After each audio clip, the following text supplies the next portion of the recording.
आदर आभार अभिनंदन। शुरू करते हैं शिक्षा दर्शन। हेलो प्यारे बच्चों, आइए आज की कक्षा शुरू करते हैं।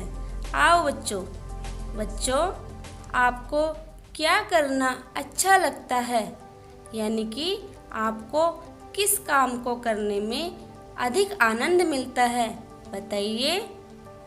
खेलना और फास्ट फूड खाना, वेरी बैड, फास्ट फूड नहीं खाना चाहिए। और बताइए, टीवी देखना, हाँ टीवी देख सकते हैं कभी कभी। और बच्चों, क्या आपको पढ़ना अच्छा नहीं लगता? लगता है? अच्छा, तो बताओ बच्चों, आपको क्या पढ़ना अच्छा लगता है? बताइए, कौन बता रहा है? हाँ बताओ बेटा। कॉमिक्स, तो आप कॉमिक्स पढ़ना पसंद करते हैं। और कहानी, वेरी गुड, कहानी भी पढ़ना अच्छी बात है। बच्चों, आपके माता पिता, दादा दादी, नाना नानी से क्या आपने कोई कहानी सुनी है?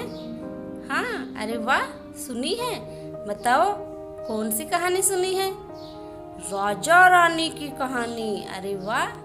और चोर सिपाही की कहानी। और कौन सी कहानी सुनी? शेर और चूहे की कहानी, वाह। बच्चों, और कौन सी कहानी सुनी?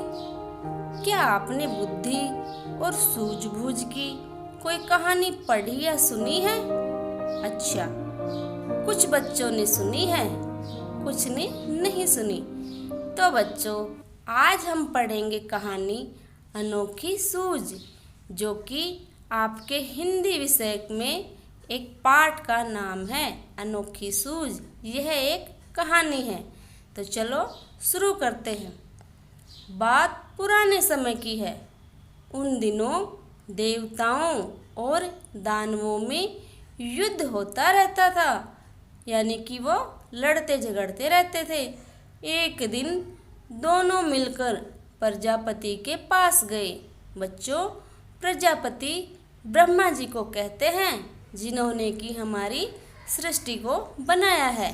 देवता और दानव दोनों उनके पास गए और बोले, मान्यवर, हम दोनों ही आपकी संतान हैं। बताइए, हम दोनों में बुद्धि में कौन बड़ा है?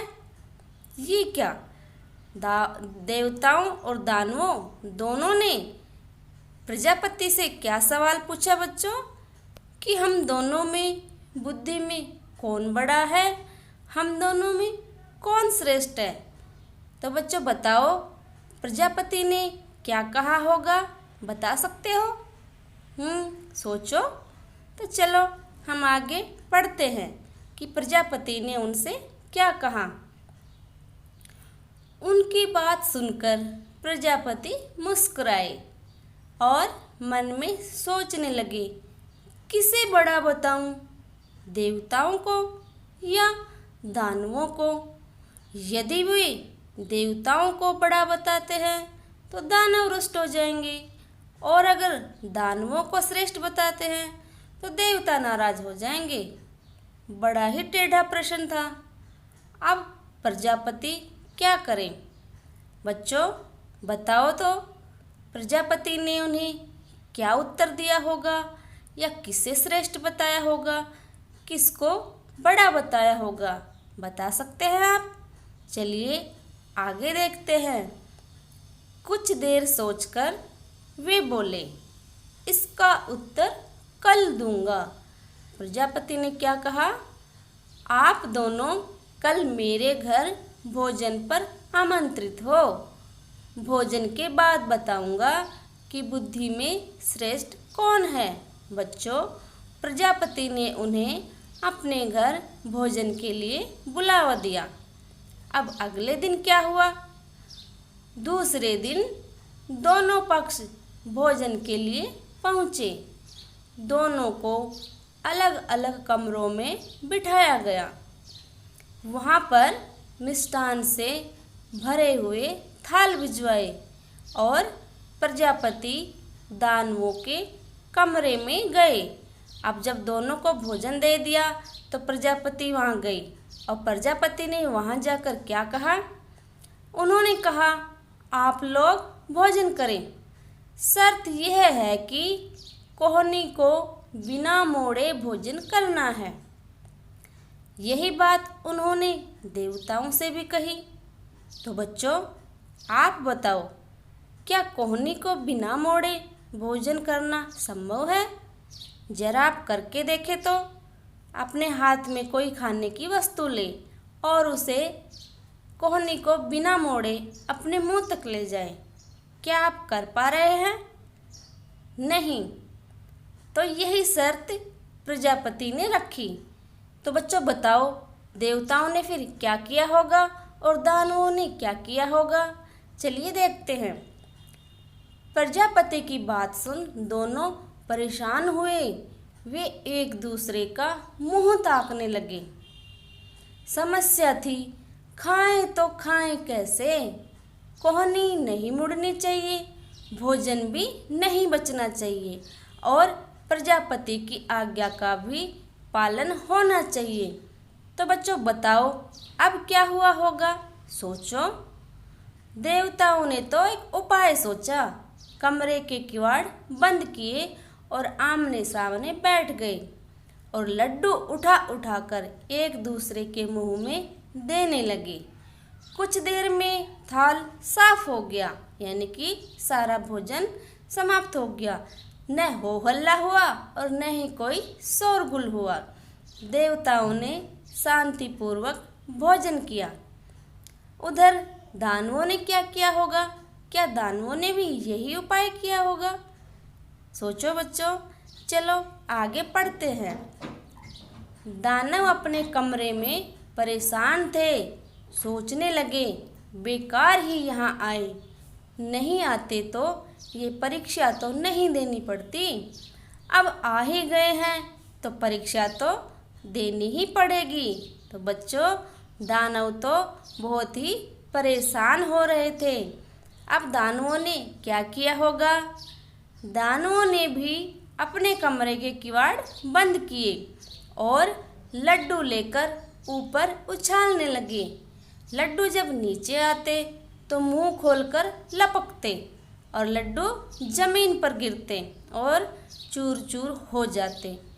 कमरे से हो ही की आवाज़ें आती रहती।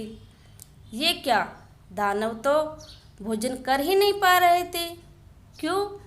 क्योंकि वो तो लड्डुओं को ऊपर उछाल रहे थे और उन्हें लपकने के लिए इधर उधर भाग रहे थे। और जैसे ही लड्डू जमीन पर गिरते तो लड्डू टूटकर चूर चूर हो जाते। तो बच्चों बताओ, क्या दानव भोजन कर पाए? क्या इस तरह से वो भोजन कर सकते थे? नहीं। तो बताओ आगे क्या हुआ होगा? क्या आप बता सकते हैं कि अब दोनों में श्रेष्ठ कौन है, दानव या देवता? प्रजापति ने किसे श्रेष्ठ बताया होगा? चलो आगे देखते हैं। सारी स्थिति स्पष्ट थी। प्रजापति ने कहा, देवता ही श्रेष्ठ है। जानते हो क्यों? इसलिए कि इन्होंने सहकार की भावना से काम किया। खुद भी खाओ और दूसरों को भी खिलाओ, जियो और जीने दो, यह थी इनकी विशेषता। इन्होंने बुद्धि से काम लिया, सूझबूझ दिखाई और शांतिपूर्वक भोजन किया। देवताओं ने आमने सामने बैठकर एक दूसरे को भोजन खिलाकर सहकार की भावना दिखाई, जिससे वे श्रेष्ठ हुए। और दूसरी तरफ दानवों ने क्या किया? ये तो अभी हमने पढ़ा ही था। दूसरी तरफ दानवों ने शर्त का पालन तो किया। वो लड्डू उछालते रहे, उन्हें पाने के लिए लपकते रहे, लेकिन न खुद खाए न दूसरों को ही खाने दिए। लड्डू तो बिगड़े ही, साथ में उनका पेट भी नहीं भरा। तो बच्चों, सारी स्थिति स्पष्ट है कि देवता ही बुद्धि में श्रेष्ठ हैं। देवताओं ने सहकार की भावना से एक दूसरे को भोजन खिलाया, इसलिए वो श्रेष्ठ हुए। बच्चों, संस्कृत में एक सूक्ति है, बुद्धिर यस्य बलम तस्य, जिसका अर्थ है जिसके पास बुद्धि है उसी के पास बल है। तो बच्चों, ये थी हमारी आज की कहानी अनोखी सूझ। अब आज का गृह कार्य देखते हैं। प्रजापति किसे कहा गया है? तो बच्चों, आपको पता है, मैंने बताया, ब्रह्मा जी को। देवताओं और दानवों ने प्रजापति से क्या प्रश्न किया? प्रजापति ने भोजन करने की क्या शर्त रखी? देवताओं ने अपनी सूझबूझ कैसे दिखाई? और प्रजापति ने किसे श्रेष्ठ बनाया? तो बच्चों, आज का वीडियो यहीं समाप्त होता। बच्चों, आज का यह अध्याय समाप्त हुआ। आप अपना गृह कार्य करें और ये कहानी अपने साथियों या फिर अपने माता पिता को सुनाएं। अपना अध्ययन जारी रखें और अब मिलेंगे अगले अध्याय में। तब तक के लिए नमस्कार, धन्यवाद।